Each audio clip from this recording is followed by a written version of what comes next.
about 10 minutes. It's not going to be a guided meditation until we actually do a guided meditation all together. And then I'll just wrap it up at the end. So welcome, everybody.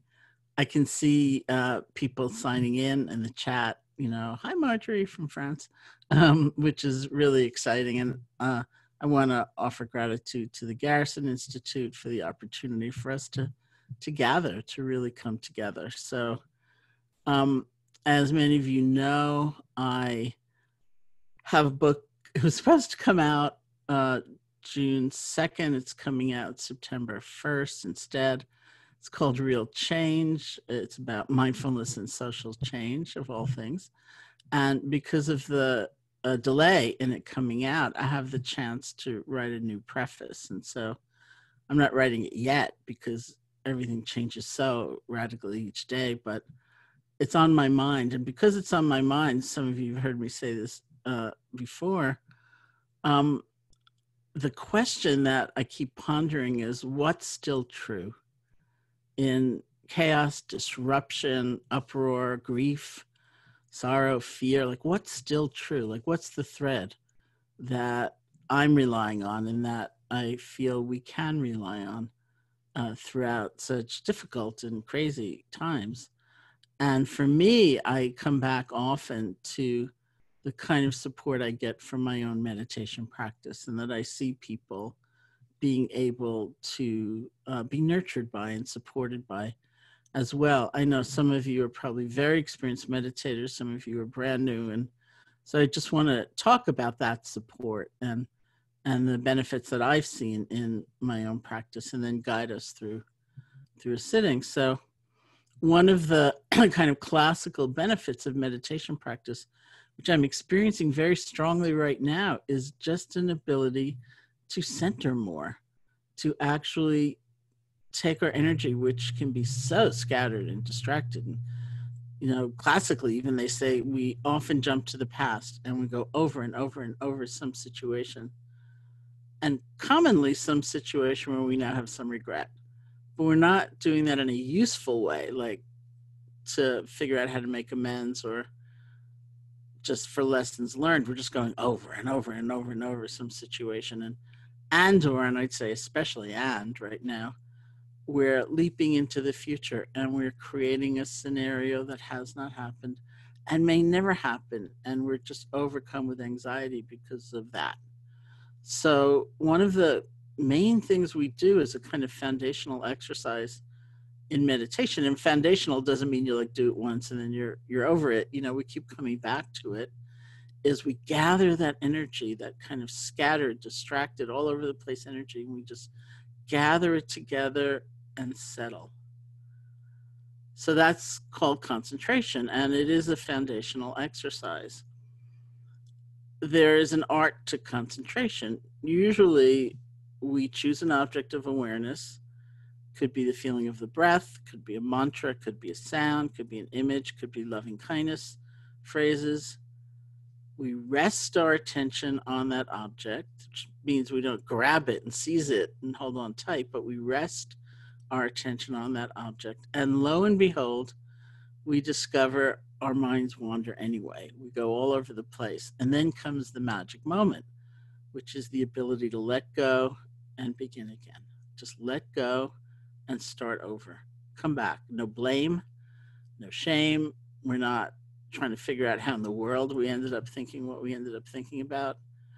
And that is a tremendous skill. That's why we call meditation resilience training. The next great support I've been getting from my meditation practice is really, it's a greater ability to be with an entire range of feelings without either getting subsumed by them or pushing them away. So many times, especially when a difficult feeling will arise, we add to it. I shouldn't be feeling this, I should be beyond this, or this is the only thing I'll ever feel, or we add a sense of isolation. I'm the only one who has ever felt this. And so, of course, things get that much worse. So it's not that we don't feel and that we don't go through lots of changing feelings, but we can approach them with a better perspective and a greater sense of spaciousness. So that's been a real gift I've seen clearly. And then the third skill, which is really what I primarily want to have as practice today, has to do with loving kindness, which is a translation of a word from the Pali language, the language of the original Buddhist text, which is metta, M-E-T-T-A. Commonly it is called loving kindness. My concern about that term has always been that it's a little bit of an odd word. It seems like a religious word and not something you might use to refer to how you feel about yourself, you know, how you are relating to your neighbor, and so on. And yet it's meant to be a very direct and pragmatic state. It isn't even necessarily a feeling. It's a worldview. It's a sense of inclusion. It's a sense of who matters, who counts.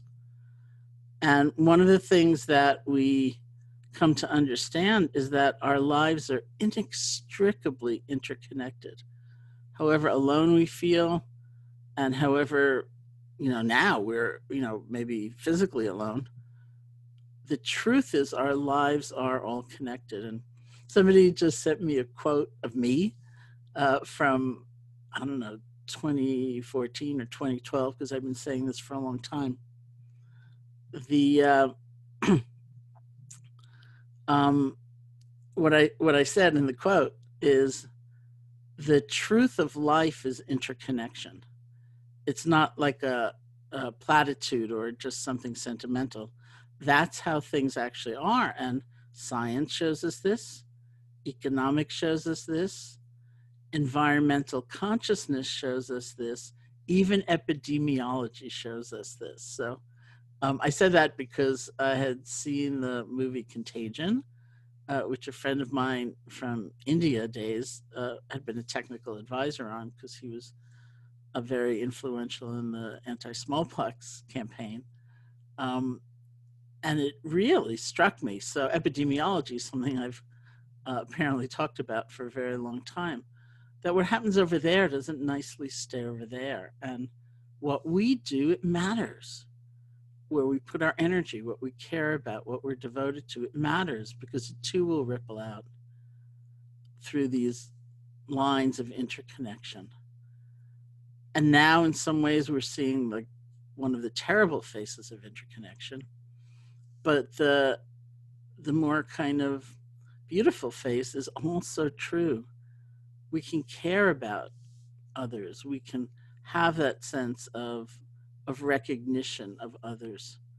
One of the kind of strange experiences I had in terms of the book was that I was recording some of the guided meditations the other day for something. And in classical loving kindness practice, we go through a sequence of offering loving kindness to a variety of beings, as we're about to do together, starting with ourselves. And one of the categories that's always been very meaningful to me is someone called a neutral person.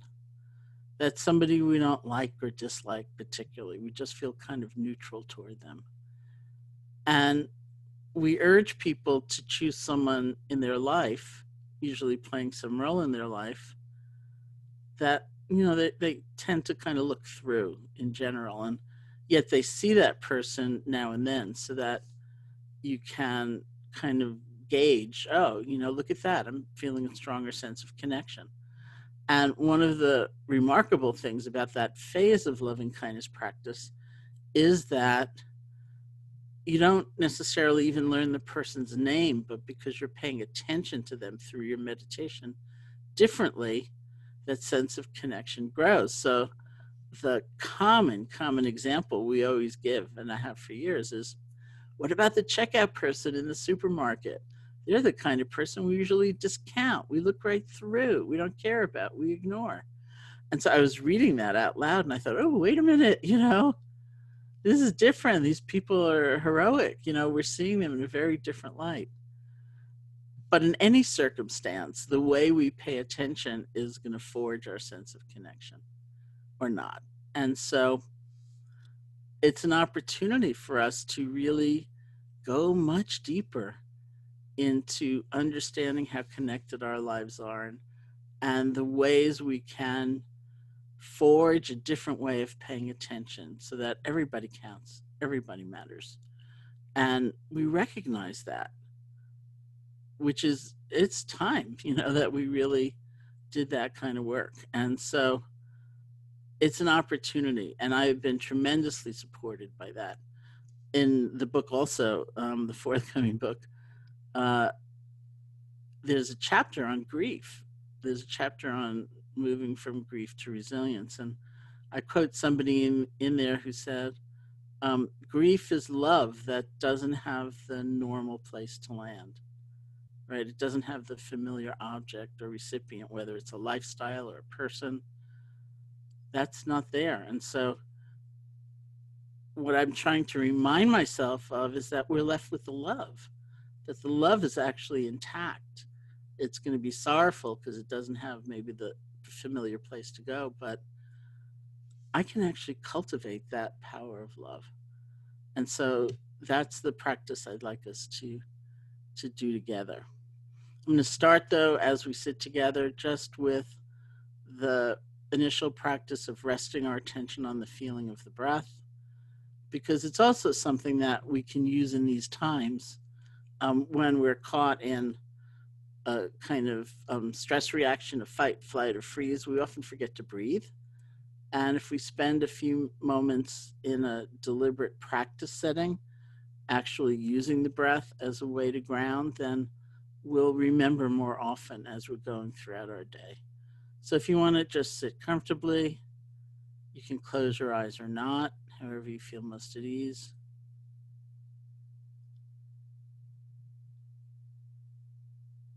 And see if you can find the place where the breath is strongest for you or clearest for you. That's maybe the nostrils, the chest, or the abdomen. This is just the normal, natural breath. You can find that place, bring your attention there, and just rest.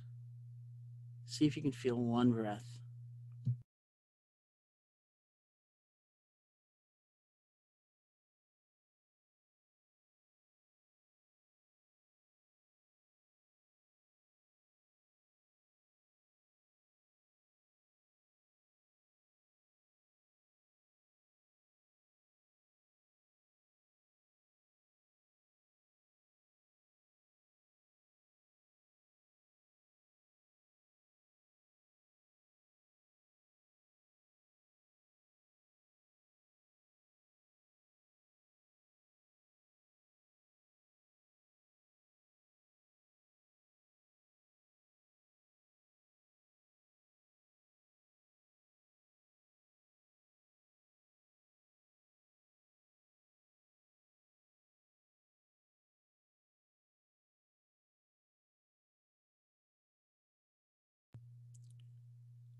And if you find your attention wandering, don't worry about it.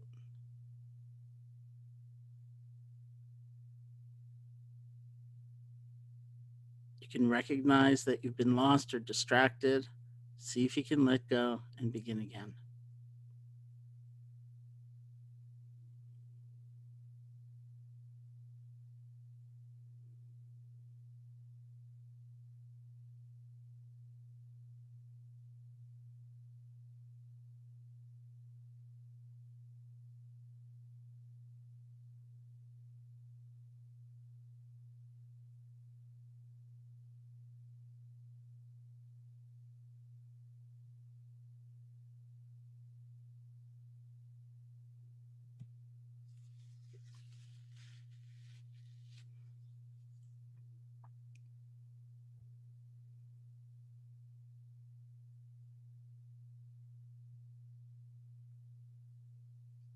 Then we're going to take that same skill set to doing loving kindness practice. So instead of resting our attention on the feeling of the breath, we're going to rest our attention on the silent repetition of certain phrases, with ourselves as the first recipient. Phrases like, may I be safe, be happy, Be healthy. Live with ease.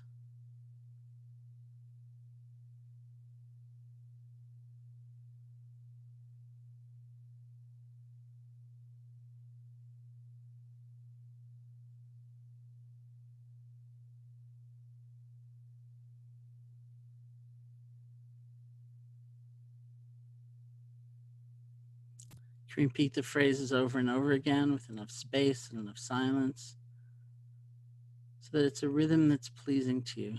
You don't have to try to create a special feeling.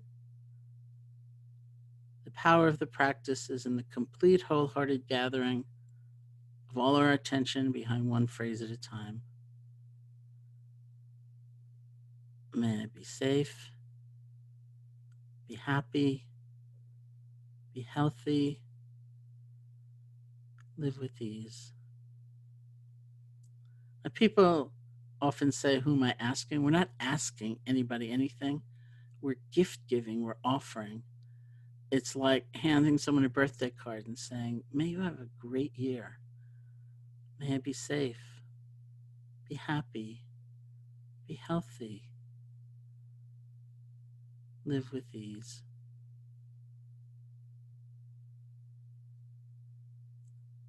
And if you find your attention wandering here, it's the same. See if you can gently let go and just come back.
And see if you can think of someone who's been like a benefactor for you, someone who's helped you. Maybe they've helped you directly. Maybe you've never met them, but they've inspired you from afar. The texts say this is the one who, when you think of them, you smile. Like, who just lifts you when you think of them? Could be an adult, could be a child, could be a pet. So if someone comes to mind, you can bring them here. Get an image of them, say their name to yourself, get a feeling for their presence, and offer the phrases of loving kindness to them. May you be safe, be happy, be healthy, live with ease. Even if the words are quite imperfect, that's fine. They're the vehicle for the heart's energy, so they're serving us.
Then we're going to have a party. Just see who comes to mind. Friends, family. Check out people in the supermarket. Whoever gathers together at this moment. And let's offer loving kindness to the collective.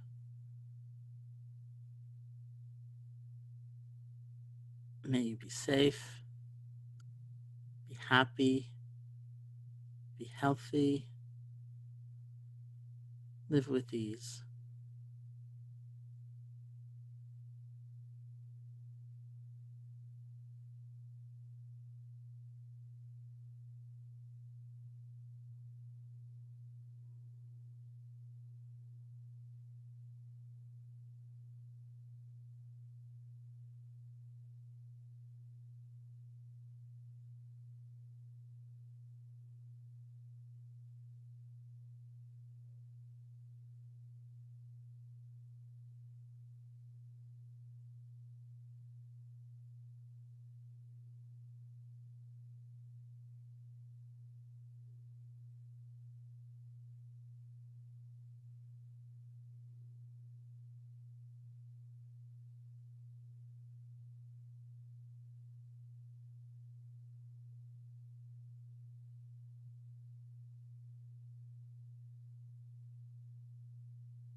And then all beings everywhere, all people, all creatures, all those in existence, near and far, known and unknown.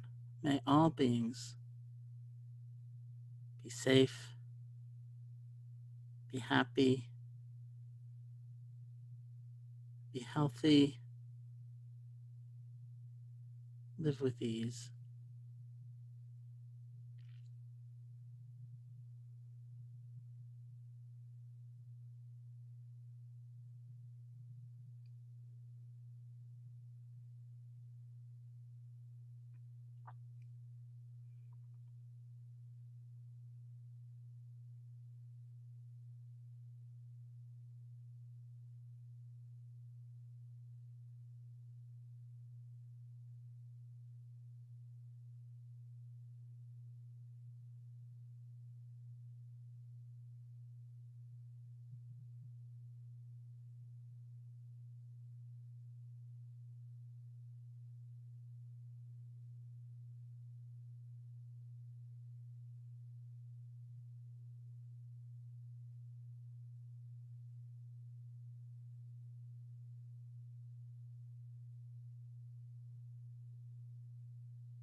And when you feel ready, you can open your eyes.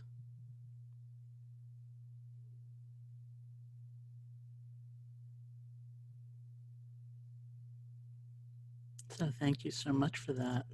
All beings, thank you for that. I just want to add, we only have a couple of minutes left together. I just want to add that I really am so grateful myself for having some tools, for having some familiarity with these tools. And even if it's brand new to you, it's okay. I think the hard thing for us is to actually put them into practice. And so I usually, for me, divide the concept of meditation into two parts. One is a dedicated period, and that just needs to be, let's say, 10 minutes a day. And I'm seeing some of your questions, but I don't have time to really answer them. They're great questions, so maybe we'll have to have another session. The hard thing is actually putting it into practice. So let's say 10 minutes a day of dedicated. It doesn't have to be sitting. It could be lying down. You could be doing walking meditation, but you're not sitting down with the dual intention of also figuring out something else, right? That may come up, but it's just the deepening of concentration and mindfulness and loving kindness as an intention. And the other thing is short moments many times, just before a certain activity, picking up the phone, or before you press send as you're doing an email or something like that, taking a moment to remember to breathe or do a few moments of loving kindness. Just for moments, it would be really important. And that's the hard thing, is really doing it. Somebody I saw on Twitter wrote this very droll thing, which was something like, I always thought if I only had the time, I'd really clean my house. Turned out that wasn't the problem. And I thought, yeah, I can relate to that, you know? It's the doing of it rather than just thinking about it in an admiring or more distant way. That's what is really significant. So if you think of it just like skills training or strength training, it's not going to take that much each day, but it will really, I think, enrich our lives and give us a tremendous amount of support. So thank you.